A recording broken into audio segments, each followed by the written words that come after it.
My name is Claire Whitman. I'm 32 years old and I'm a litigation attorney at Redwood and Crane LLP, which is one of the most prestigious law firms in the city.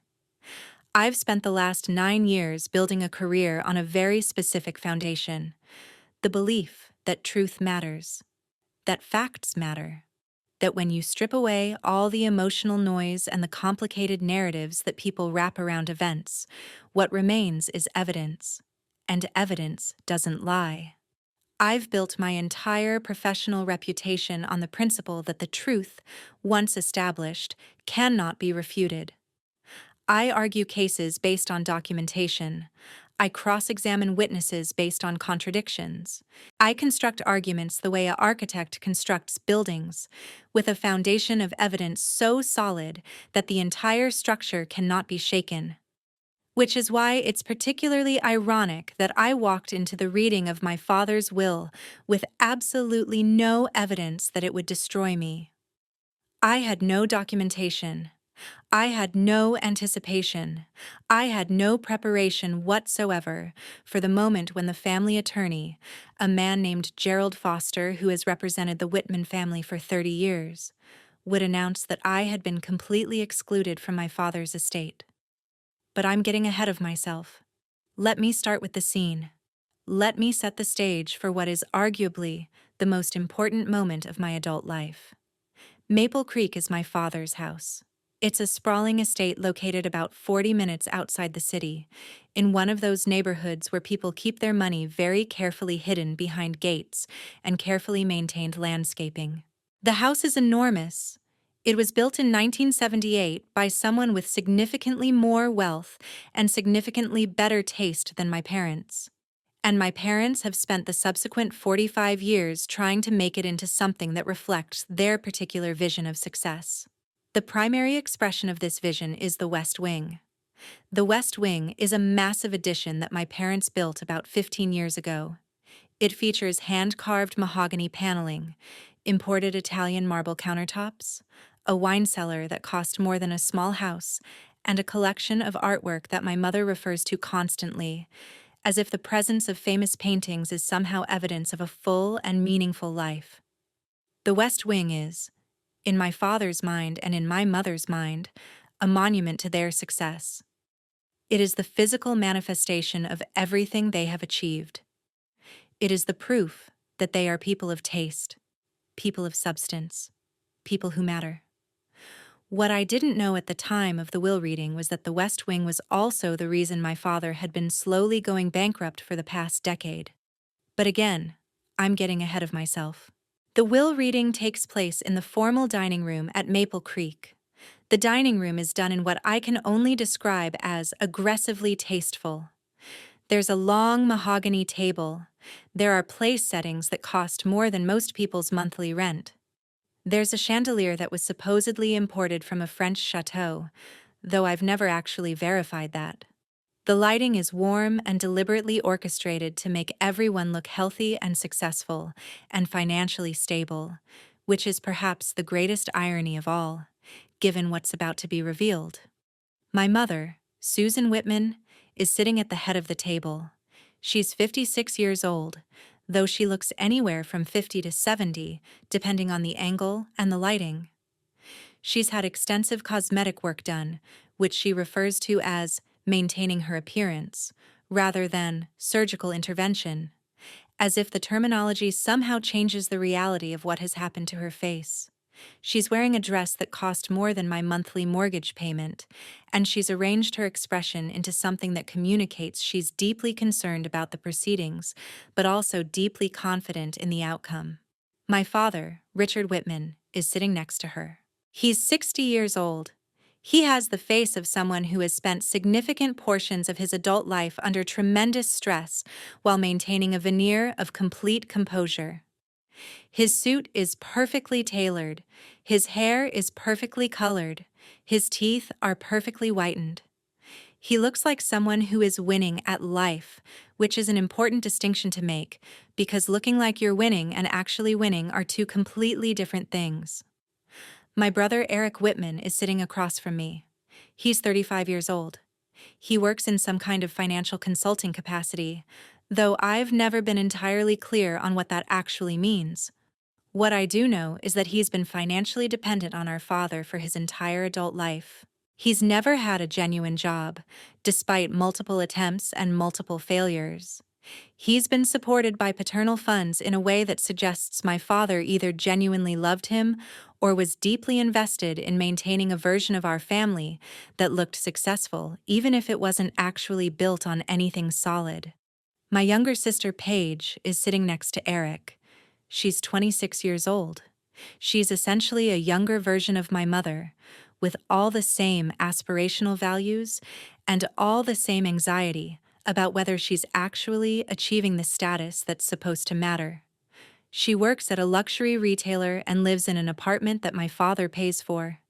She's never had to work toward anything because everything has always been provided for her. And then there's me. I'm sitting at the opposite end of the table from my mother, which is not a coincidence. It's a physical manifestation of something that I didn't have conscious awareness of until this moment, but which has been true my entire life. I've always been at a distance from my family. I've always been slightly separate. I've always been different from them in ways that I couldn't quite articulate, but could always feel. Gerald Foster, the family attorney, is standing near the fireplace. He's holding a document that is ostensibly my father's last will and testament.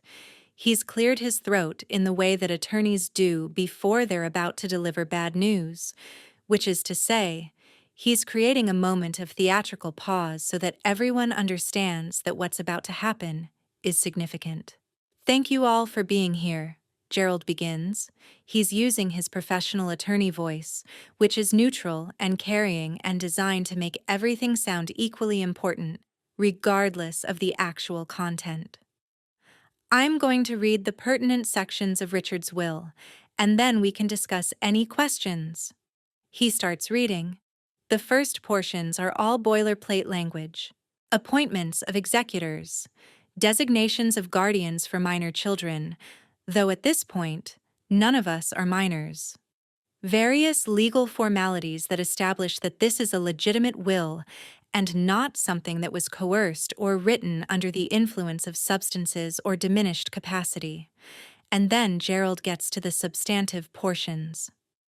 To my son, Eric Whitman, Gerald reads, I leave the property known as Maple Creek, including all furnishings, artwork, and structures thereon, subject to all mortgages and liens. Eric's face brightens visibly. He's getting the house.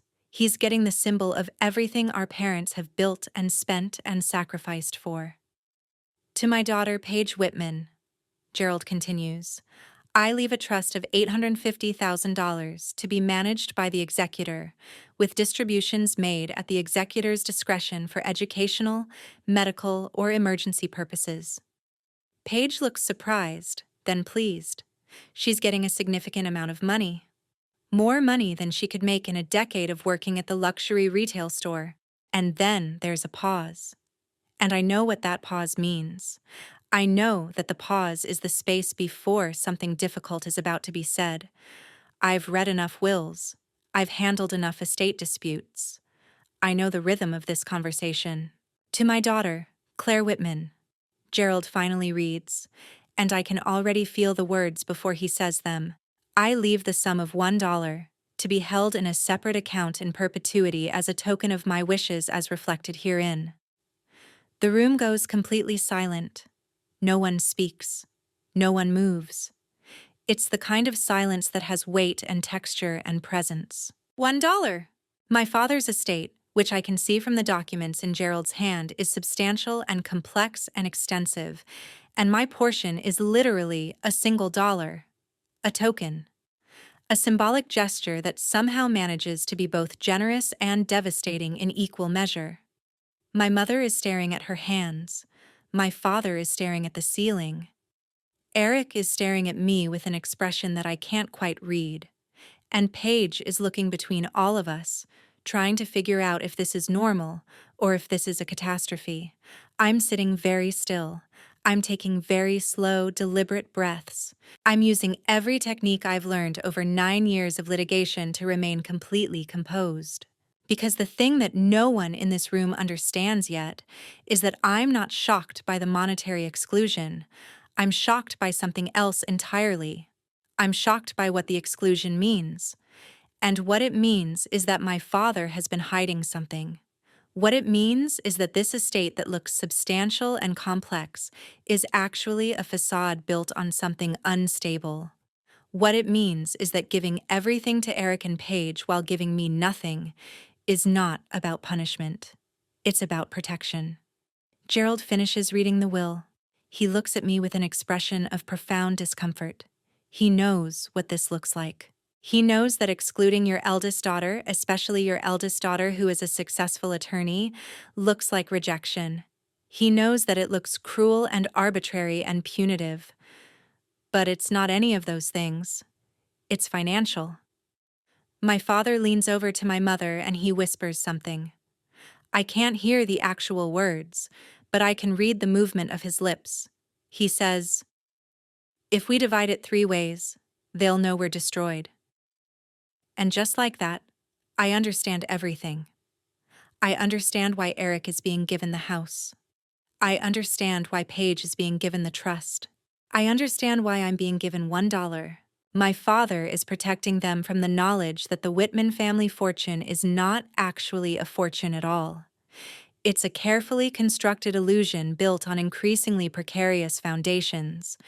And he's excluding me because he knows that I will not participate in the illusion.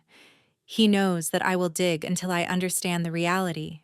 He knows that I cannot be bought into the story of family success because I'm constitutionally incapable of accepting false narratives. I set down my napkin, very deliberately, very slowly, and I take one last deliberate breath before I speak. "Well," I say, and my voice is completely steady, which surprises everyone in the room, including myself. I suppose I shouldn't expect a penny from the people who have never actually seen me. So everyone can save the consolation speeches. I won't be needing them. My mother flinches. My father continues looking at the ceiling. Eric starts to say something and then stops. And Paige just looks confused. I stand up from the table. "I'm going to go," I announce, still with that perfect composure. "And I'm going to do something I should have done years ago. I'm going to assume that nothing you've told me about your financial situation is true. And I'm going to investigate every aspect of this family's holdings, debts, and actual wealth until I have a complete picture of what's actually happening here. And when I have that picture, we can have a conversation about what happens next." I look directly at my father. "But I want to be very clear about something," I continue. "If you need me, when this all falls apart, which I suspect it will, you will not find me in a position where I owe you loyalty because I received something from you. You made sure of that by giving me $1. So you should probably think very carefully about what you're actually protecting and from whom you're actually protecting it." And then I leave. I walk out of the dining room. I walk through the foyer. I walk past all the artwork that my mother loves so much. I walk past the perfectly arranged flowers. I walk past every symbol of the success that isn't actually there. And I drive back to the city. By the time I get to my apartment, I've already made a series of decisions about what happens next. I've already decided that I'm going to use the skills I've spent 9 years developing, the ability to parse documents, to understand financial systems, to identify contradictions in narratives, and I'm going to apply those skills to my own family. I'm going to find out what's really happening at Maple Creek. And I'm going to do it with the same precision and dedication that I would use to prepare for a trial. But I don't know yet just how quickly my investigation is going to become necessary. I don't know that the collapse is already in progress. I don't know that the facade is about to shatter in a way that will require me to make a series of choices about whether family loyalty supersedes personal boundaries. I don't know any of that. Not yet. Not until the phone call comes.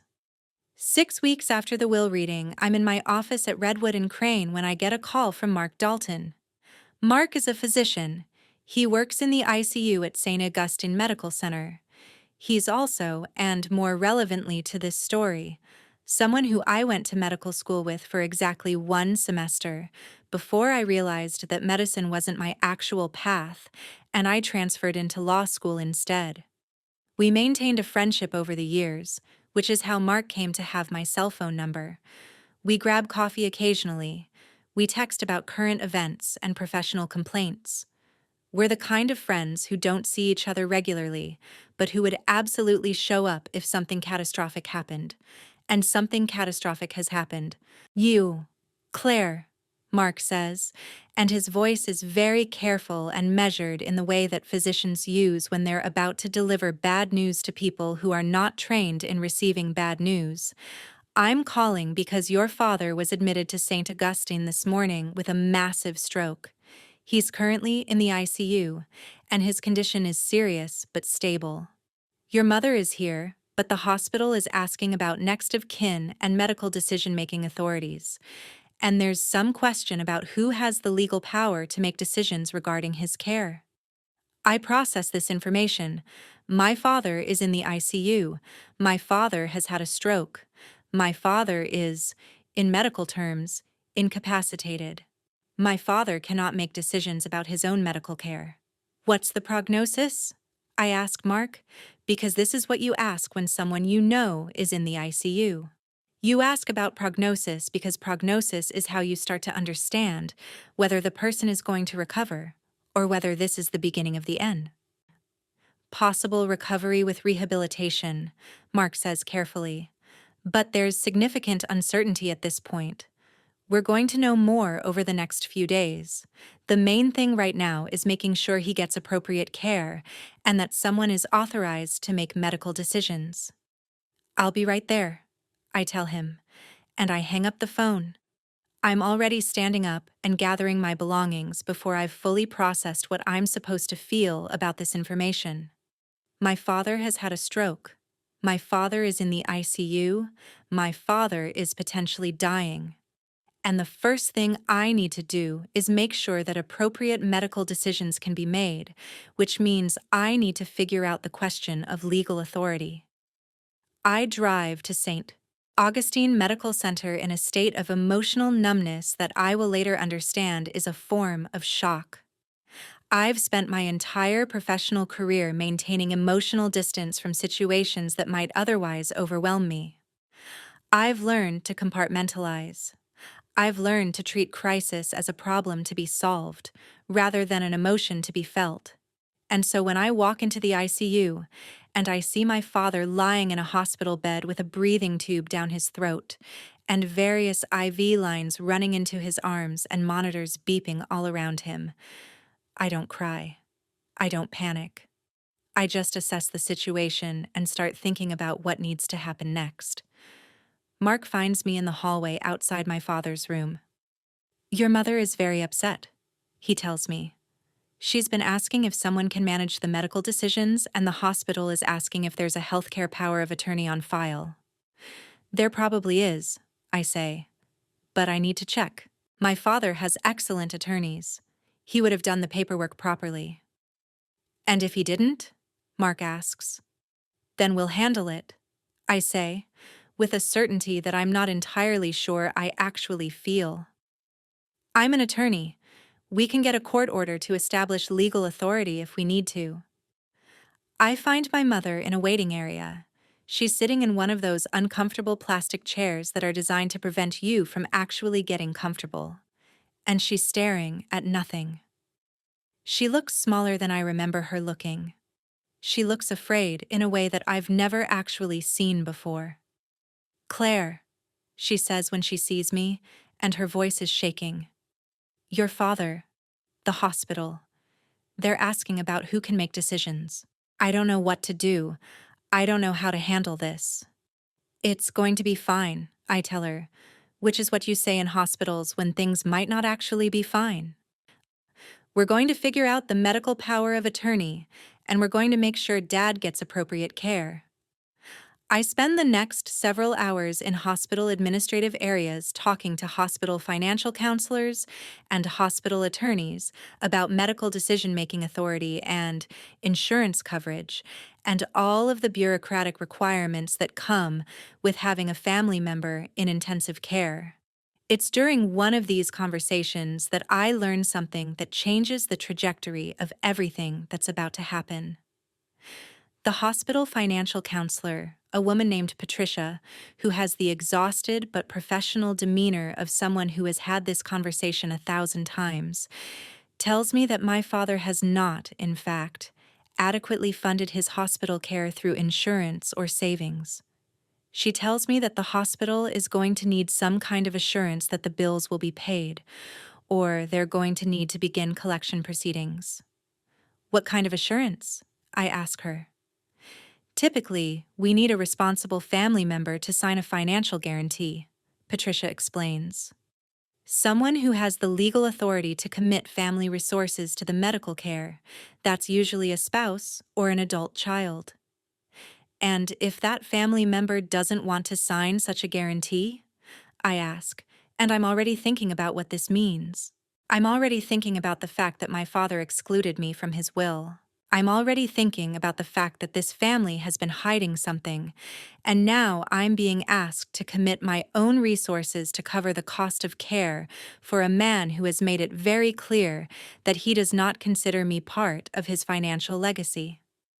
Then we begin collection proceedings, Patricia says, which typically means we pursue recovery through the family's assets, or we refer the account to a third-party collection agency.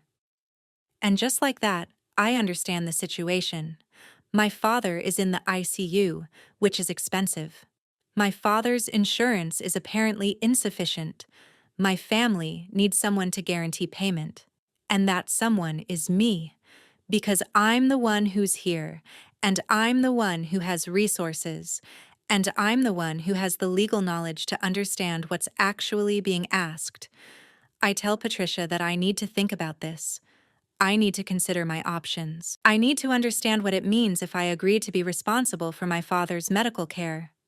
I find a quiet corner in the hospital and I call Grace Turner. Grace is my oldest friend. We met in college, and we've maintained a friendship that has deepened over the years into something that I would describe as profound. Grace is a forensic accountant. She specializes in finding financial discrepancies and reconstructing financial records and understanding how money has moved through systems where people have tried very hard to hide that money. I need you to do something for me, I tell Grace without any preamble. I need you to investigate my father's financial situation, all of it, assets, debts, liens, anything you can find. And I need you to do it very quickly because I'm being asked to financially guarantee my father's hospital care, and I want to know exactly what I'm being asked to guarantee before I agree to it. How quickly? Grace asks. Today, I say. I need preliminary findings today if possible. Grace is quiet for a moment, and then she says, I can make some calls, but Claire, this sounds serious. Are you sure you want me to start digging? I'm absolutely sure, I tell her, because I have a feeling that my family has been hiding something significant, and if I'm going to be asked to commit my own resources, I want to know exactly what I'm committing to. I go back to my father's room. My mother is sitting next to his bed holding his hand. She looks up when I enter, and there's something in her face that I haven't seen before. There's vulnerability. There's fear. There's the realization that the world she has constructed is not actually stable. Did you find out about the insurance? She asks me. I'm working on it, I tell her, which is technically true. But I need to ask you something, and I need you to answer me very directly. Is our family's financial situation what it appears to be? My mother's face changes. She looks away from me. She looks down at my father's hand, which she's been holding. No, she says very quietly. It's not. How bad is it? I ask. Very bad, she says, and her voice is so small that I can barely hear her. Your father has been managing it for years. He kept saying he would fix it. He kept saying that he just needed a few more profitable quarters, and then he would solve the problem. But he never did. He just kept spending, and the debt kept growing, and now... She doesn't finish the sentence. She doesn't need to. I already understand what "and now" means. And now the debt has caught up with him. And now the carefully maintained facade has collapsed. And now we're all left dealing with the consequences of years of financial deception. I send my mother home. I tell her to rest, and I tell her that I'll call her if there's any change in my father's condition. And then I sit alone in the waiting room, and I think about what I'm going to do next. By 11 that evening, Grace has sent me the preliminary report. And it's worse than I imagined. My father's financial situation is not just unstable, it's catastrophic. There are 2 mortgages on the house. There's a lien from a contractor who was apparently never paid for work on the West Wing. There's a margin call on investment accounts that apparently don't have sufficient funds to cover the margin. There are debts to the country club that my parents belong to. There are credit card debts in 6 figures. There are business investments that have gone bad and never recovered. The family is not just in financial trouble. The family is bankrupt.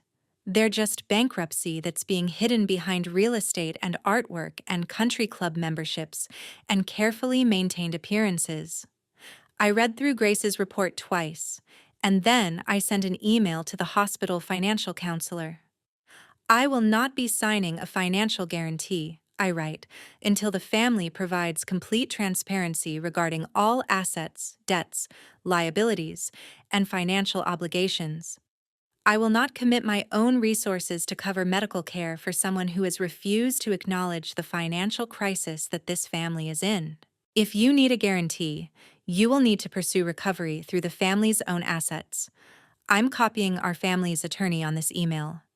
Any discussion about medical payments will need to include complete financial disclosure and acknowledgement of the actual situation. I don't expect this to work. I don't expect that my family will suddenly become transparent about their financial situation just because I've demanded it. But I send it anyway, because I'm done. I'm done being the daughter who helps without asking questions. I'm done being the one who's strong enough to handle things without support. I'm done accepting the narrative that this family has constructed. And I'm done without any acknowledgement that I deserve to know the truth. By morning, my mother has called me 3 times. My brother Eric has called me once.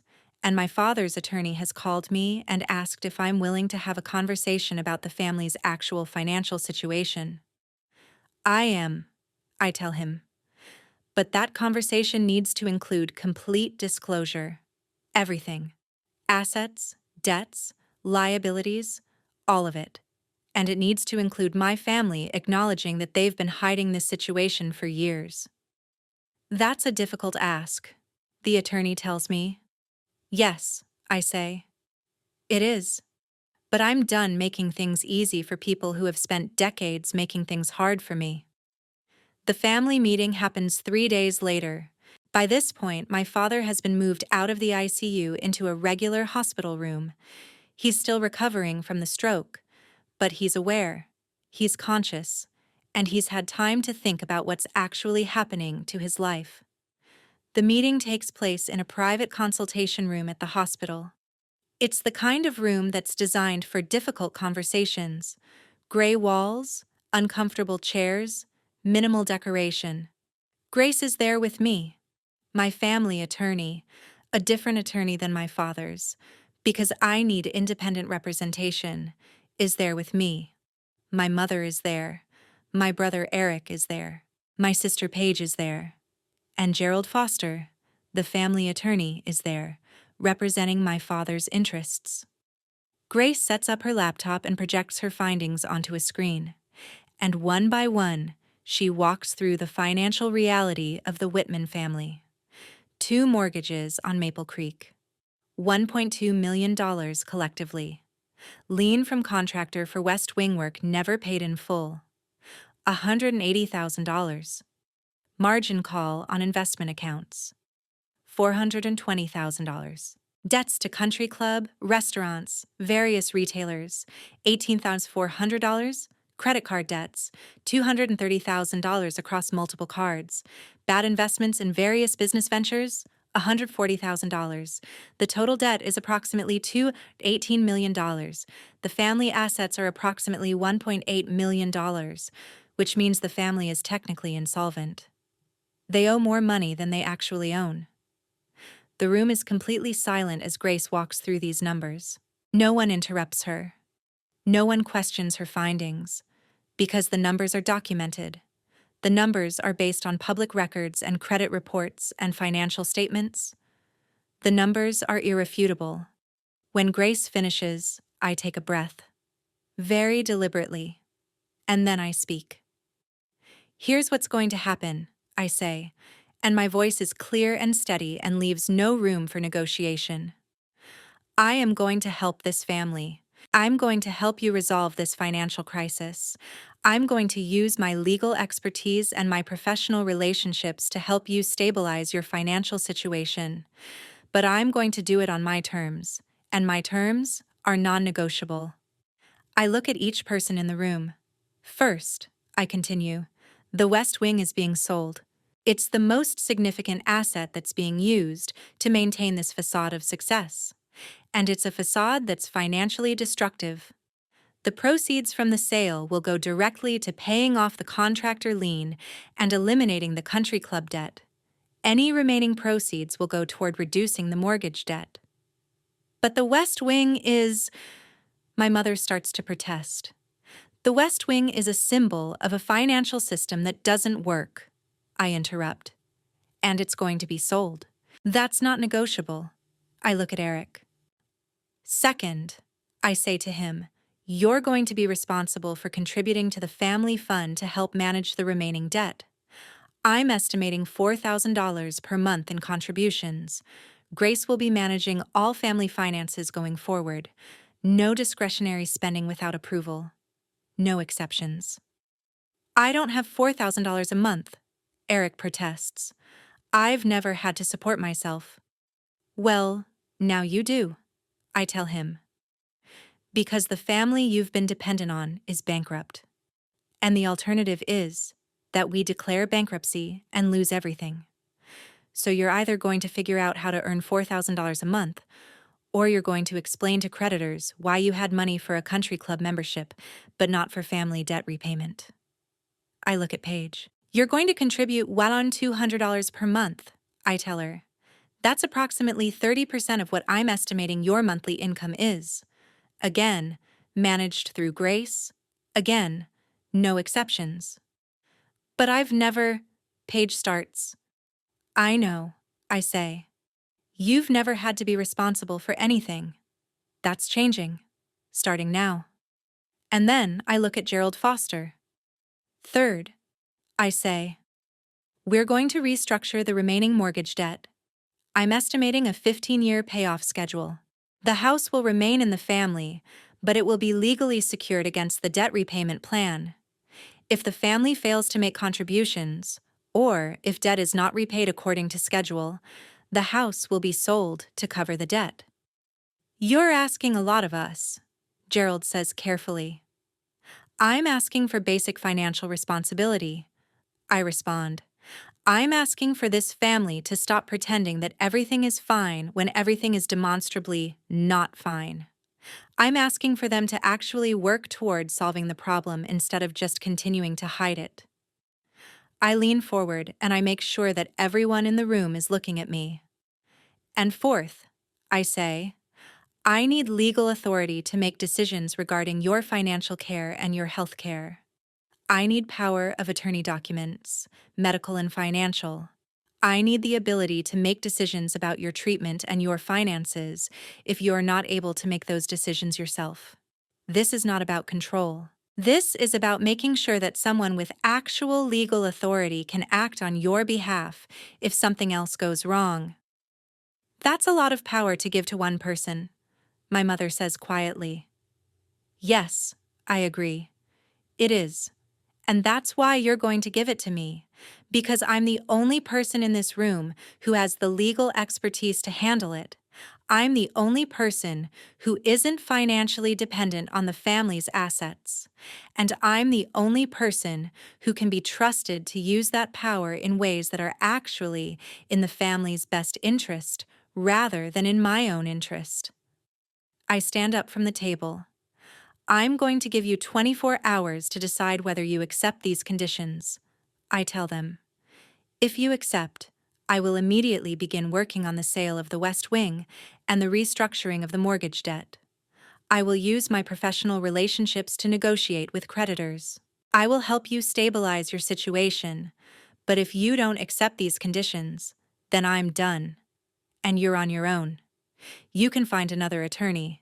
You can figure out another strategy. But you will not get me. Not like this.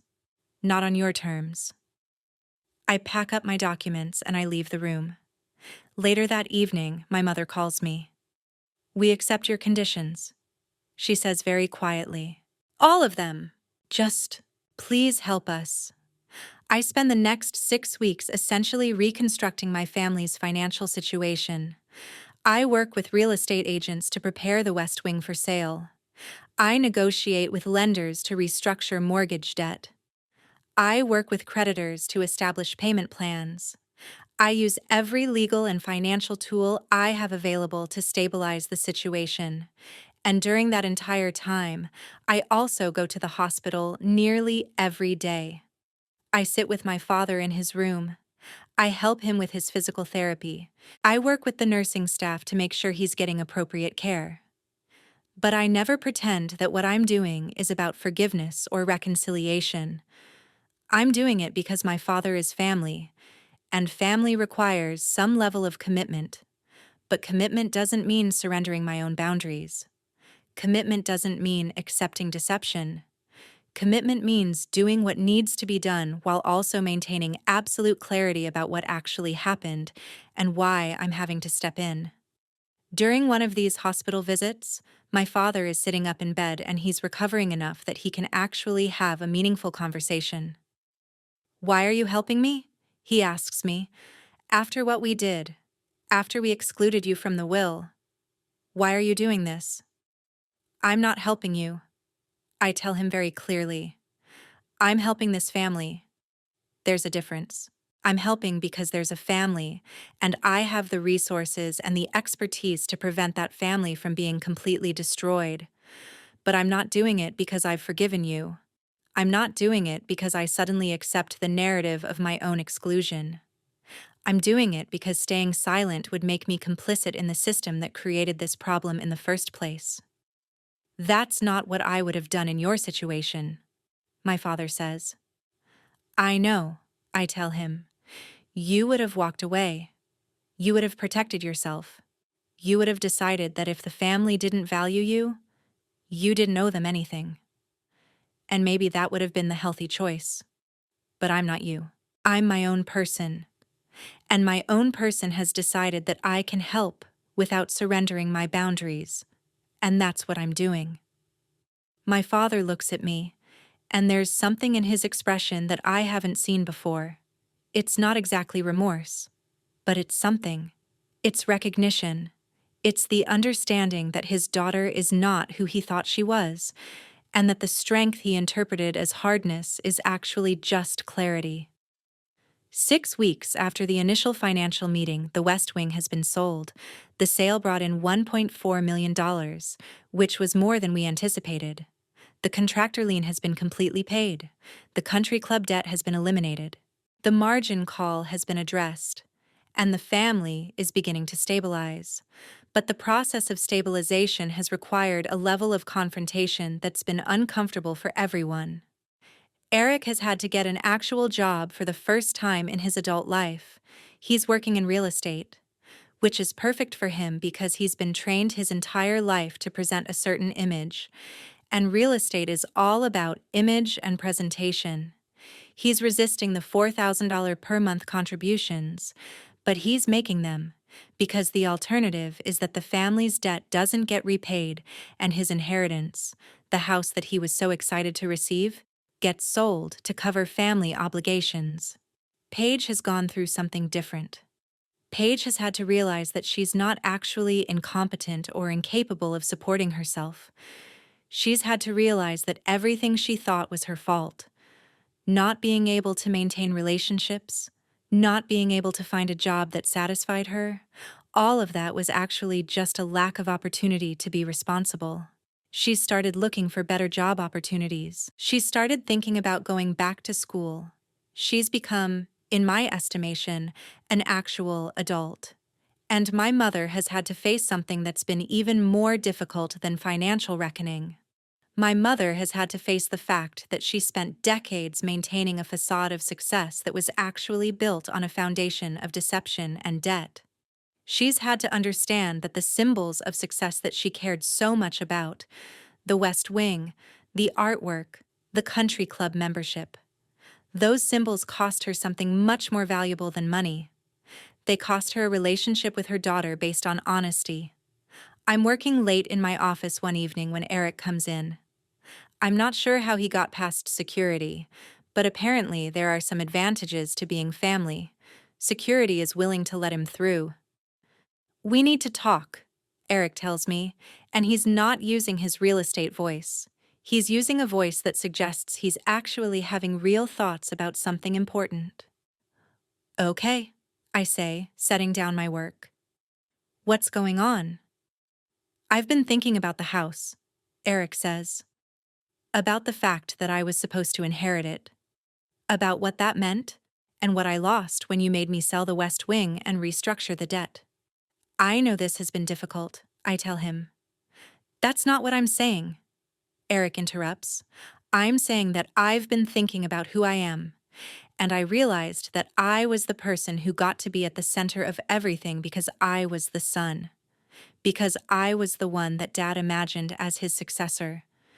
And when you took that away, when you made me actually contribute instead of just inherit, I lost my identity." "I'm sorry about that," I tell him. And I mean it. "I'm not sure you should be sorry," Eric says. Because the identity I lost wasn't a real identity. It was just a function of privilege. And I think, now that I've had to build an actual identity, an actual job, actual responsibilities, actual contribution, I think I'm happier. And that's weird. It shouldn't be possible for me to be happier when I'm working harder and earning less and having to contribute to family debt. But it is. And I think I need to thank you for that. I'm not sure how to respond to this. I'm not sure if I'm supposed to accept gratitude for essentially forcing my brother to become an adult. "You're welcome," I finally say. "Though I didn't do this to make you happy. I did this to keep the family from complete financial ruin." "I know," Eric says, "but the result is the same, and I wanted to acknowledge it." After Eric leaves, I sit alone in my office, and I think about what he said. I think about the fact that I've essentially engineered a situation where my family has been forced to confront the reality of their financial situation. And I think about whether that makes me a good person or a terrible person or something in between. The answer, I think, is that I'm neither particularly good nor particularly bad. I'm just a person who was excluded from her family's financial legacy and who decided to use her skills and her expertise to reclaim a different kind of legacy. I'm a person who was told that I didn't matter enough to inherit and who decided that maybe I don't need to inherit anything because I'm capable of building my own things. I'm a person who made a choice about who I was going to be when faced with rejection. 2 weeks later, my father is released from the hospital. He's still recovering from the stroke. He still has physical therapy ahead of him, but he's strong enough to go home. And home is significantly different than it was 6 weeks ago. The West Wing has been sold. The contractors have been paid. The house is now just the house. It's a beautiful house, but it's not a monument to success anymore. It's just a place where people live. The day my father comes home, I meet the family at Maple Creek. They've arranged a small dinner. It's nothing like the dinner where the will was read. It's simpler. It's quieter. It's more real. We sit at the same table where my father announced that I was worth $1, and we have a conversation that's very different from anything we've had before. I want to explain something, my father says. His speech is slightly slurred from the stroke, but he's determined to be heard. I excluded you from the will because I was ashamed.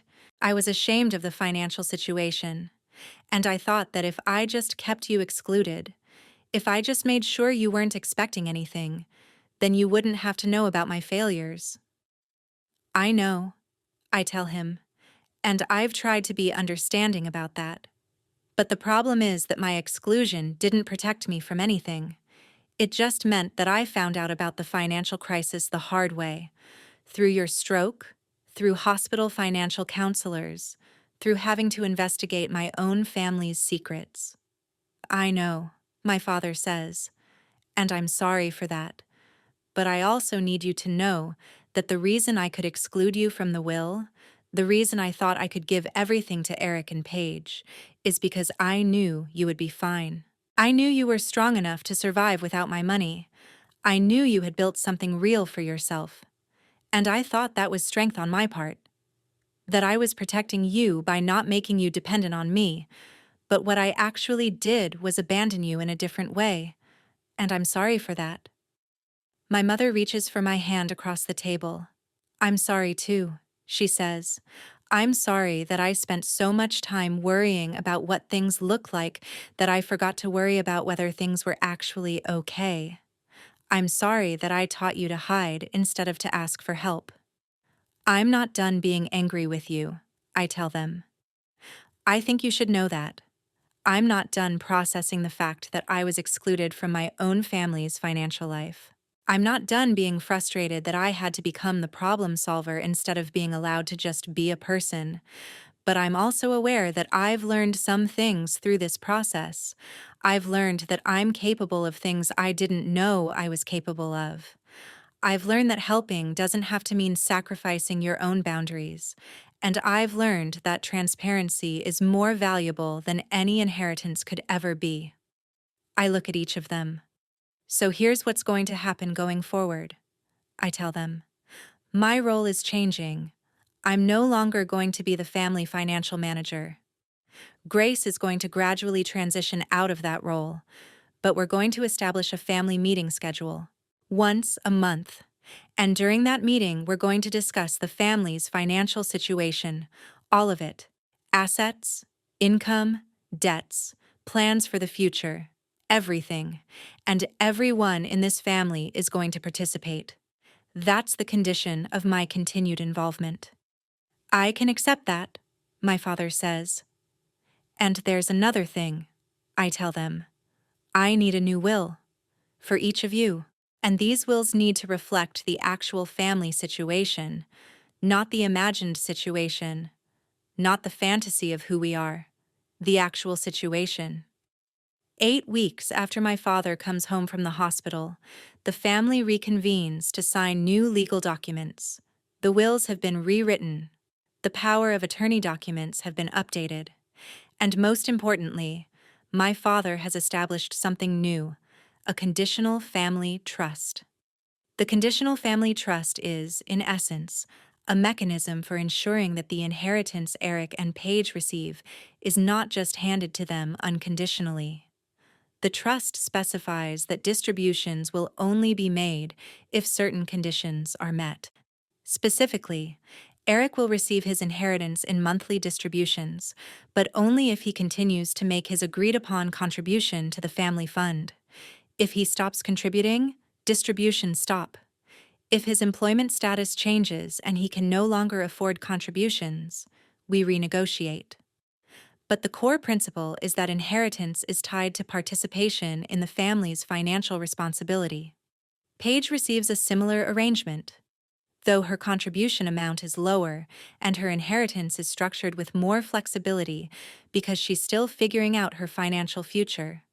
And most importantly, I receive an inheritance equal to what Eric and Paige receive, not as punishment for my siblings, not as compensation for my exclusion, but as recognition that I am part of this family and that my participation in this family matters.